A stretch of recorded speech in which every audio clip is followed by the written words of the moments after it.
I'm Jen Taylor Skinner, and this is the Electorette. On this episode, I have a conversation with Dr. Jade S. Sasser, professor and author of the new book, Climate Anxiety and the Kid Question: Deciding Whether to Have Children in an Uncertain Future. And in this episode, we talk about the anxiety that a lot of young people are feeling about the climate crisis and how that anxiety has not only pushed them in a direction of activism, but also prompted them to seriously question whether they should create a family or not. We also talk about reproductive resistance in the context of race and class. So without further ado, please enjoy my conversation with Dr. Jade S. Sasser. Dr. Jade Sasser, welcome. Thank you for joining me. Thanks so much for having me. So the book opens with two terms that are probably new to a lot of people: reproductive resistance and reproductive refusal. So can you define those two terms for me and explain how they're different? Yes. So reproductive refusal is a clear-cut decision that you are actively choosing not to have children. And that is a choice, an active choice that you make over and over again on an ongoing basis. And there are lots of reasons why people engage in reproductive refusal. But in this book, I am more interested in reproductive resistance. And the way that I'm defining that here is, when people make public claims, public statements about not having children or feeling like they can't have children, or their ability to feel good about bringing children into the world now and in the future, when they say that these things are being challenged and limited by the social, political, and environmental conditions in which we live, and they are arguing that those conditions are unjust and they are organizing in response to them. That is what I am referring to as reproductive resistance. And one of the things that I do in the book, beyond studying contemporary forms of activism around that issue today, is I look historically at lots and lots of examples that have happened over the years in which women, pregnant people, potentially pregnant people, have organized to resist the conditions in which they're expected to bring children into the world. And I do want to say it's very different from saying, I don't want children. It's a way of saying, not under these conditions. Right, that's a really important distinction. And I guess you're referring to public statements like the one made by Miley Cyrus, who gave an interview in 2019, and you opened the book with that. And that interview, she said something to the effect of, we're being handed a piece of planet. Excuse my language. That's Miley Cyrus saying that. And I don't want to hand that down to my child. And I'm curious as to, when you hear public statements like that from celebrities, do you think that those statements have had a viral effect on other young people being more open to express their decision about not wanting or not having children, and specifically in the context of climate change? Because frankly, there are lots of reasons to cite for, not having children. There is, the lack of affordable childcare, there's political uncertainty, there's racism, racial violence, there's so many other reasons. But specifically in this context, with celebrities being more open about climate change being the reason, how do you think that's affecting the discourse? I think that when you have famous people making these statements of, I'm not going to have children under these circumstances, I can't have children while the planet is in this state, I think what it does is it gives other people who feel the same way permission to be a little bit more open about how they're feeling. So, yes, Miley Cyrus did say that. That was a quote that she gave in Vogue magazine. It went viral. She's not the only well-known person to have made those kinds of statements. Alexandria Ocasio-Cortez, AOC, very famously did an Instagram live in 2019 where she said, she had read a report written by the Intergovernmental Panel on Climate Change, the IPCC.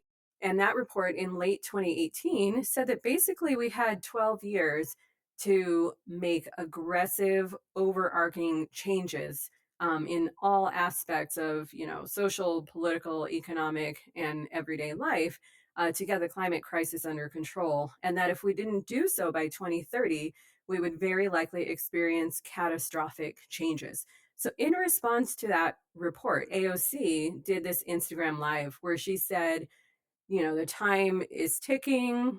We've got 12 years, and it makes young people ask the legitimate question, can we and should we bring children into this climate disaster? And I think that, some people misunderstood her message. Some people willfully misunderstood it, but a lot of people actually very much resonated with it.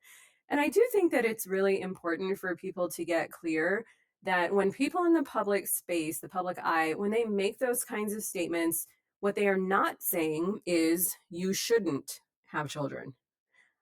What they are saying is this raises moral and ethical questions that are really difficult to deal with. And young people are really grappling with this. And when I say young people, I'm saying Generation Z and younger millennials, people whose entire reproductive lifetimes are lived within this span of climate crisis. And that's not something that older generations have experienced before, although older generations have experienced social and political and financial and environmental upheaval.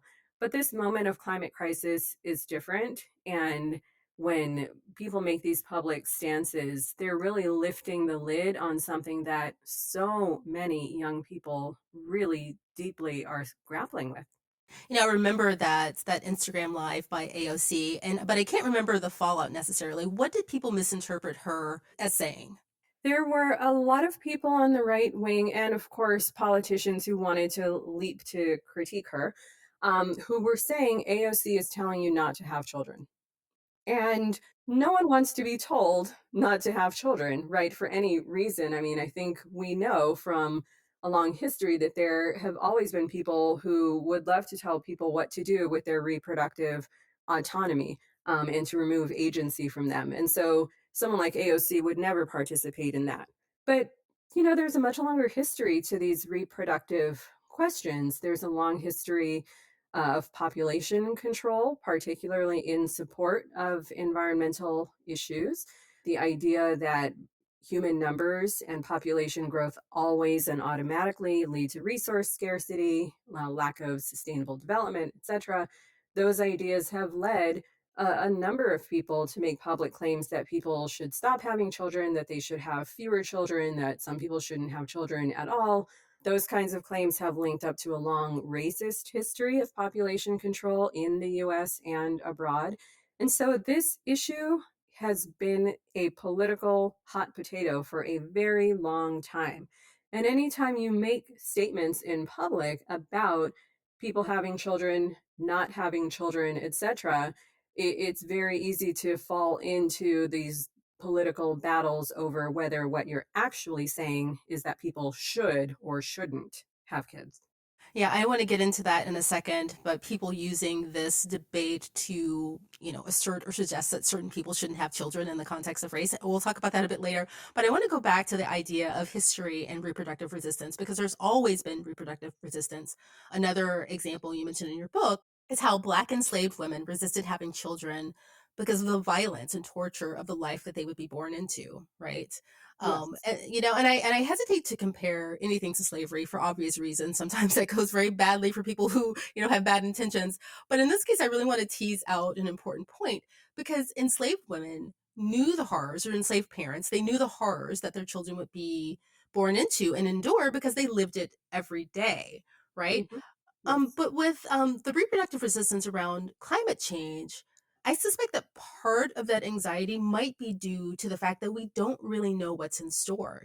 That's all we have to go by are projections, some climate events that we're going by. And I wonder if that is in some ways leading to the levels of anxiety around, with young people because they can't really see what their future might hold.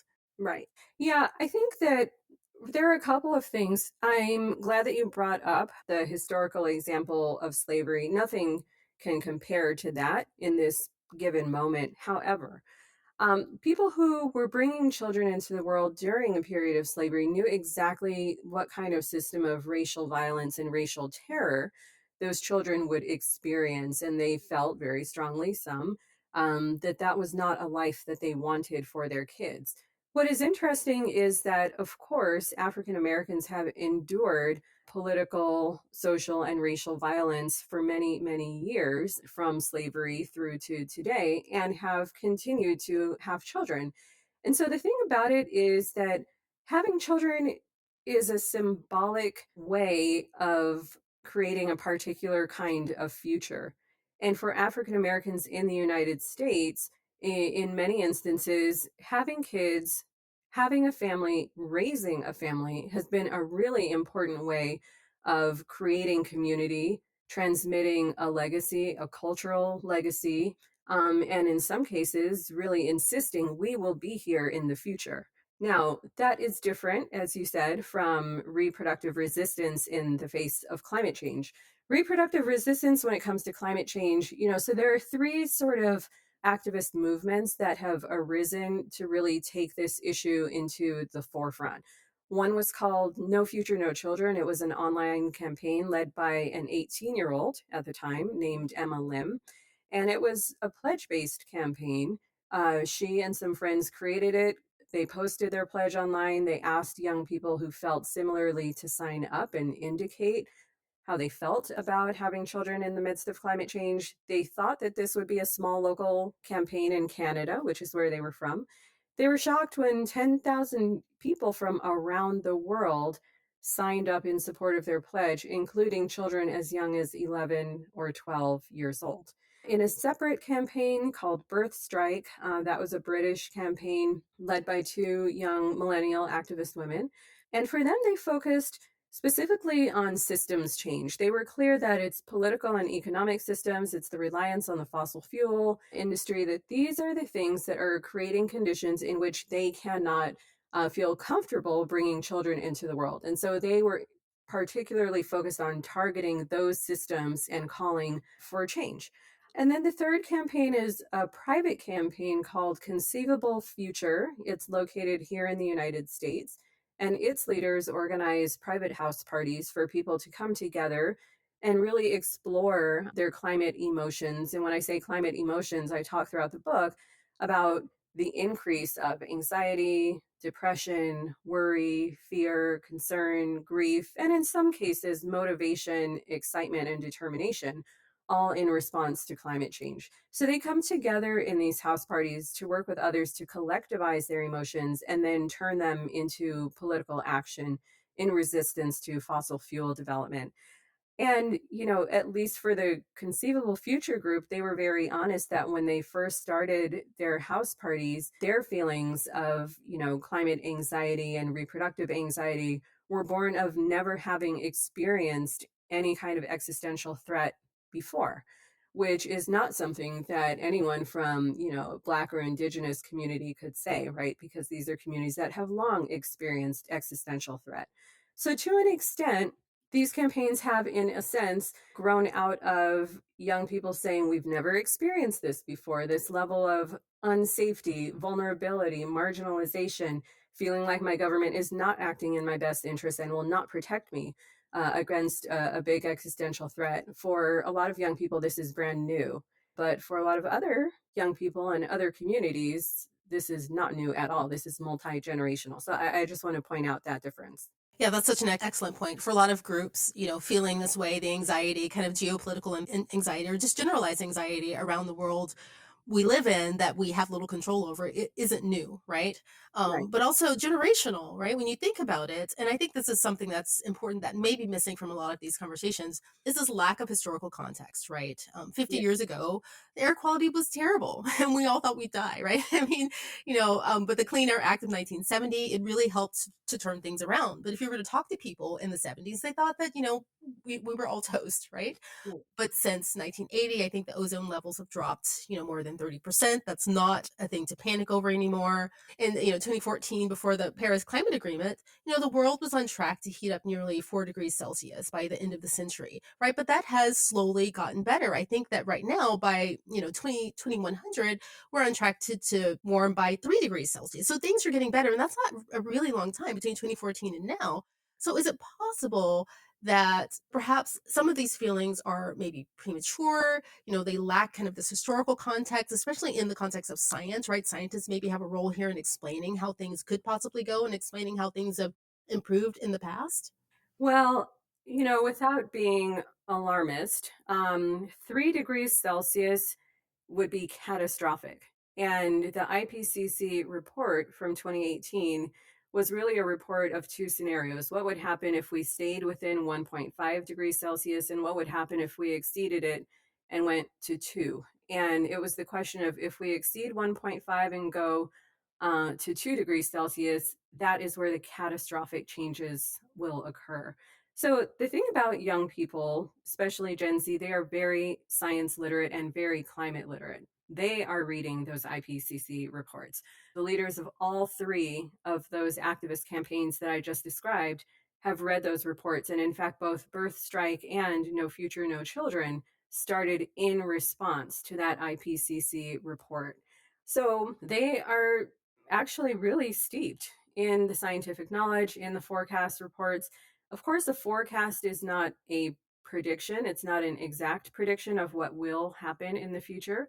It's a projection of what is likely to happen under particular circumstances.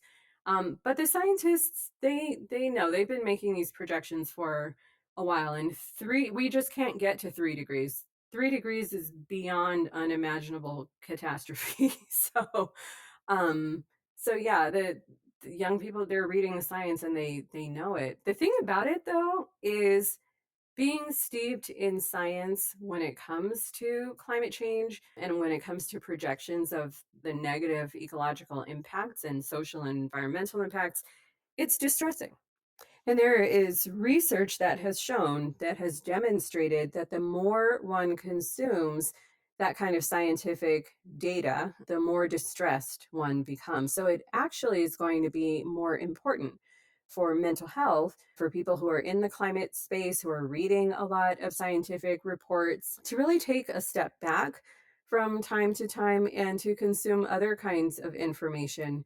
One of the things that I have learned through doing a lot of these interviews, not just for the book, but also for my own podcast, which is on the same topic, is that for people who work together in climate activist communities, it is so important to step back from information overload and to connect to the positive things and everyday victories that climate activists are experiencing.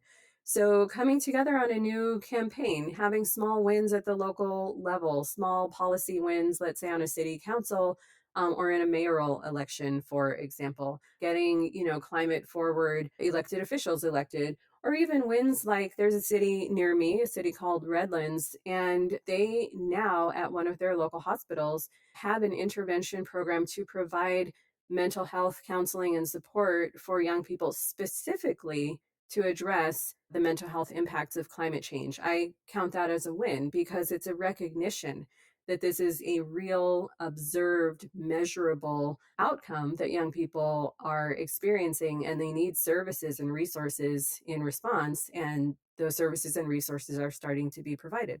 Right. So I'm referring to the wrong type of scientist to help us feel better. Because the climate scientists get more into the weeds, will just feel worse. And Well, we'll need more mental health services. well, we need the science, right? Like, please don't let me say that we don't need the science. We need the science, but the thing is, we can't be steeped in reading the data all the time. I'll give you another example.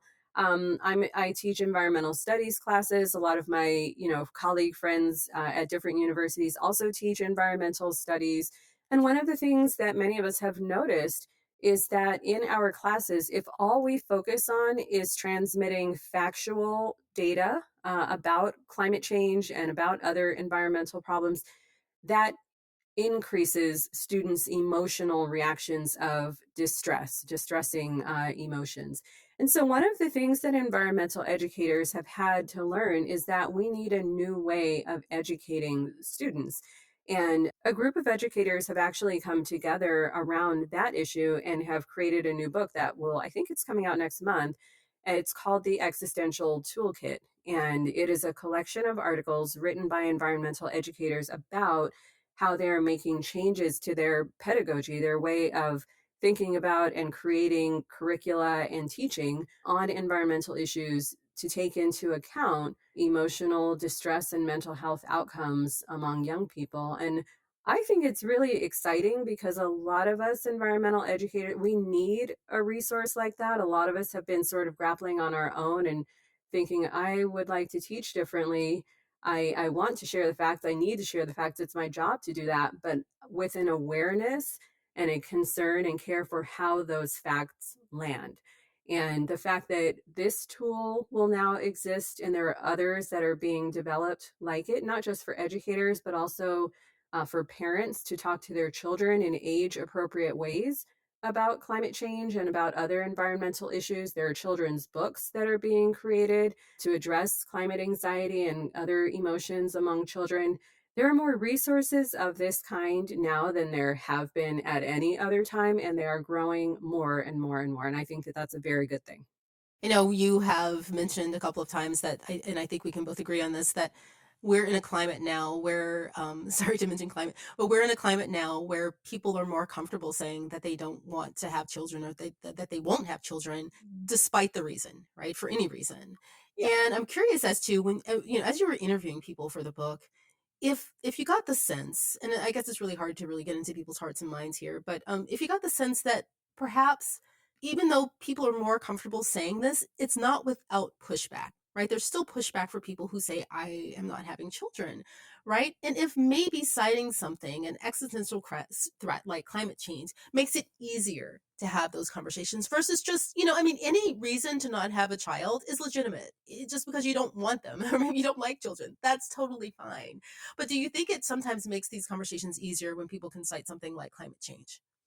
That's a really interesting question. I hadn't thought about that because everyone who I interviewed, they wanted to do the interview to talk about their climate emotions and how those climate emotions are shaping, their reproductive plans. With that said, though, a number of people who I spoke to really talked about a tremendous amount of ongoing family pressure to want children, to have children, to give their parents grandkids. I was surprised to hear that because some of the people who were expressing the most pressure were really young. They were 22, 23, just coming out of college, kind of just starting their adult lives away from home. And they were already receiving, that kind of pressured expectation. Um, yes, more and more young people, I think more young people today than at any other time, are openly expressing a desire to be child free, in part because the child free lifestyle is actually being promoted more on social media. On Instagram, you can find dozens of child free accounts in which people make the image of life without children look absolutely fabulous. Like all you do is travel all the time and go to parties and drink champagne, which is not true. But so, in part, I think more and more people have grown in acceptance of the understanding that you can actually have a full, rich, fulfilling life without children in it, or at least without your own biological children in it, and that there's nothing wrong with actively not wanting to have kids. With that said, though, studies over the decades have shown that the majority of people in this country still look with suspicion on people who are child free. And in particular, people who actively and willingly choose throughout their lifetimes to not have children. So there's still quite a bit of sympathy for people who can't have children, who have reproductive challenges and who are infertile. But people who make the active, ongoing decision to never have children are still looked upon with a great deal of suspicion, sometimes labeled selfish. And in at least one study that I read and cited in the book, are thought of as potentially having psychological problems. And I think we should just do away with that. I mean, I think if anything, we can understand that we are all living in very, very different circumstances, different life conditions, and to be able to have a diversity of life paths, whether they include biological children, fostering or adopting children, parenting stepchildren, or joyfully opting out of any kind of parenthood role at all. I think we need more acceptance of these things, in part because people who I interviewed, regardless of where they stood on that spectrum, felt a lot of angst about it. There was a lot of guilt. There was a lot of stigma and shame. People were, for the most part, our conversations were either the first and only conversation that they had had on this topic with anyone, or they had talked to a small circle of like-minded friends, but no one else. And so I want to bring these conversations kind of out of the shadows, out of the stigma, and have them in public, especially because, struggling with the question of whether to have kids or not because of climate change, it feels like a weird reason to have that struggle. That's what people I interviewed told me over and over and over again. And when they do express those feelings of struggle to older people, people of older generations who they respect, they're often met with dismissal, denial, derision, or just this statement, go ahead and have kids anyway, you'll get over it. And that is really not helpful. That's the worst reason, with the expectation that you'll get over it, as Yeah. someone with children. That's yeah, and I've read those accounts on Instagram and other places on social media, and I this is a whole different conversation, but I do think that they're related in wanting to avoid this kind of pushback when you say that you don't want to have children. That I think this is just a theory of mine that Mhm. sometimes people, they create these binary narratives, like either it's all bad or it's all great, right? So if you can say that like having children will just ruin everything, Yeah. then it's more acceptable to say that, well, I don't want to have children because your life will fall apart. And I can attest as someone who has children, and as someone when I was younger, actually, I've talked about this on the podcast before. When I was really young, I thought that I would not have children. I had made that decision for myself. I've evolved, right? Mhm. But as someone who was in that place and who's now no longer in that place because I have two children, I can say that my life did not fall apart. But I think that's on the same emotional spectrum of not being comfortable just saying that, like, I just don't want them. It may not be that bad, but it's not right for me, right? Right. I think, though, the thing about it is people who actively choose to be child free receive so much overwhelming pressure, and that pressure, it never ends. It is completely and totally relentless.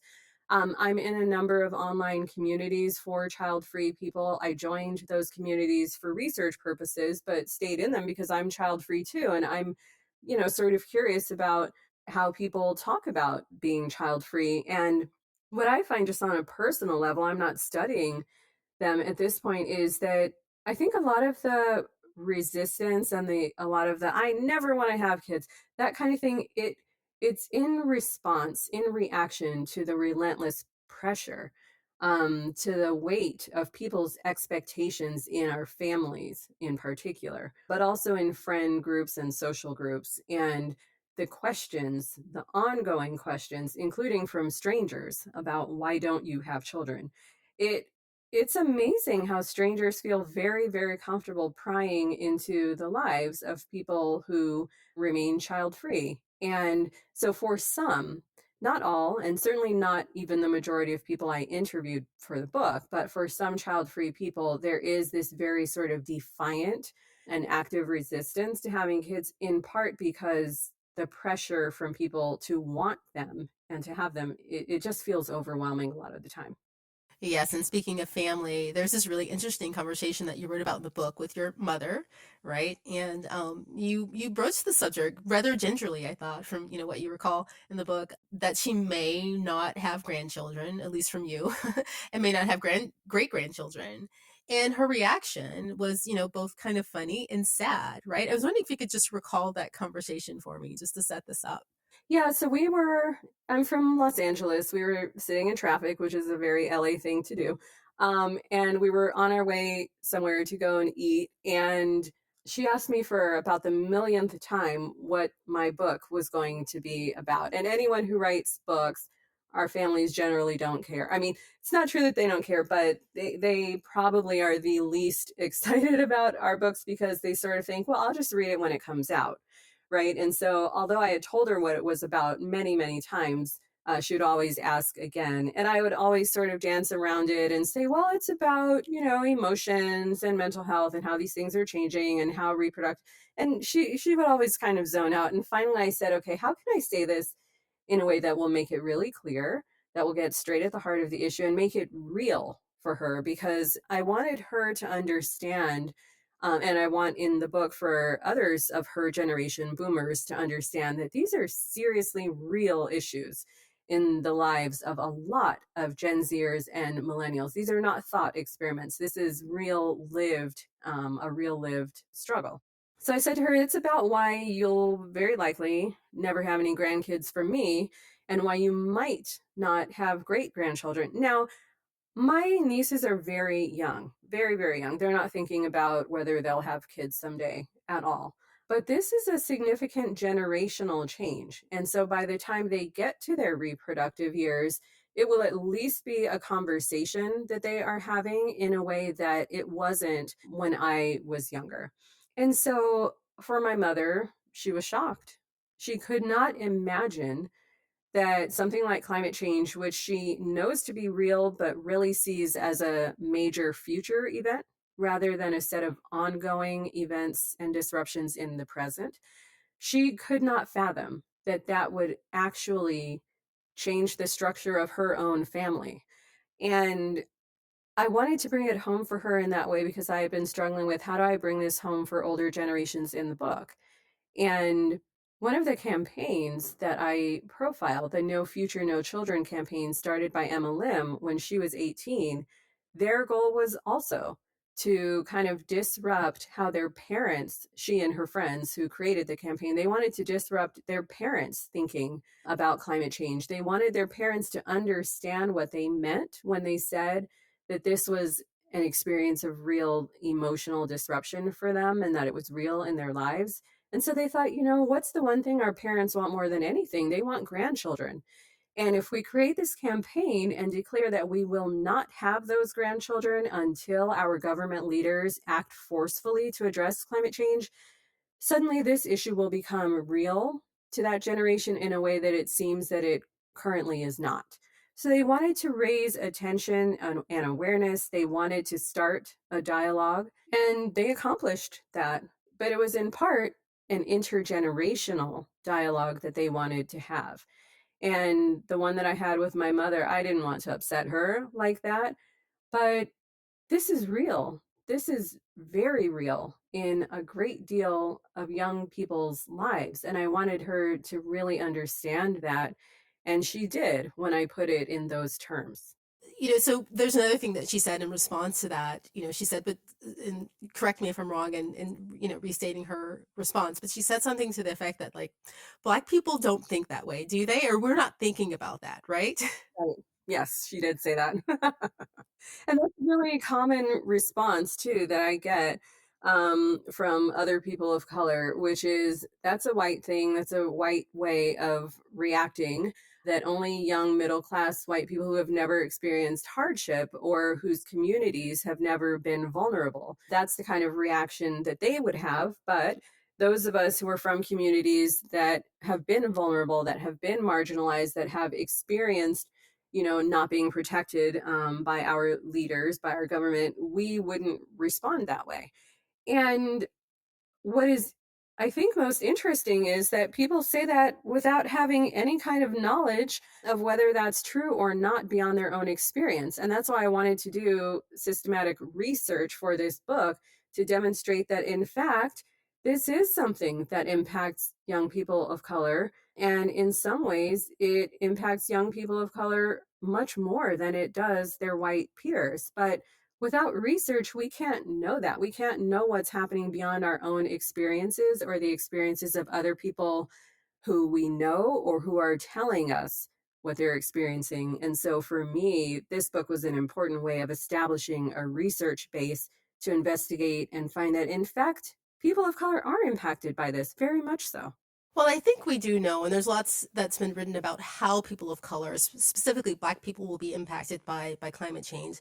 But I guess the question is, are they thinking about it at the same levels and with the same anxiety as other groups, specifically white people? That's really the question, right? I think it's been established that they will be impacted, that we will be impacted more, right? Well, what But I mean is my research demonstrates that the emotions and mental health outcomes of people of color are much more impacted than those of white people. And the assumption is that people of color aren't thinking about this, that we don't care, that we are not impacted in the same ways, and we are impacted much more so. Okay, I see, I see. So, after conducting these in depth interviews with young people for the book, what did you ultimately conclude about so many young people coming to this really important conclusion and actually kind of an irreversible conclusion about their lives?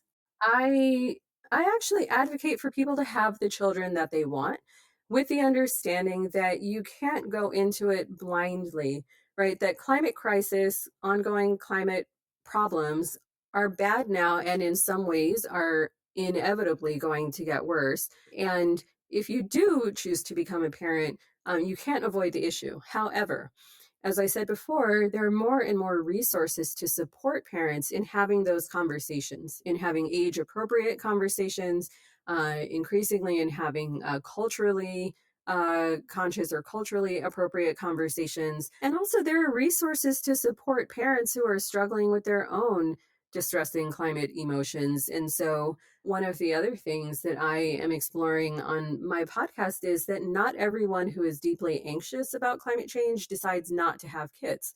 Some people struggle with those emotions and they have kids anyway, right? And so it becomes an ongoing question of how will you navigate your ongoing climate anxiety while also raising children who are not scared all the time. And I'm glad that there are resources to help parents do that.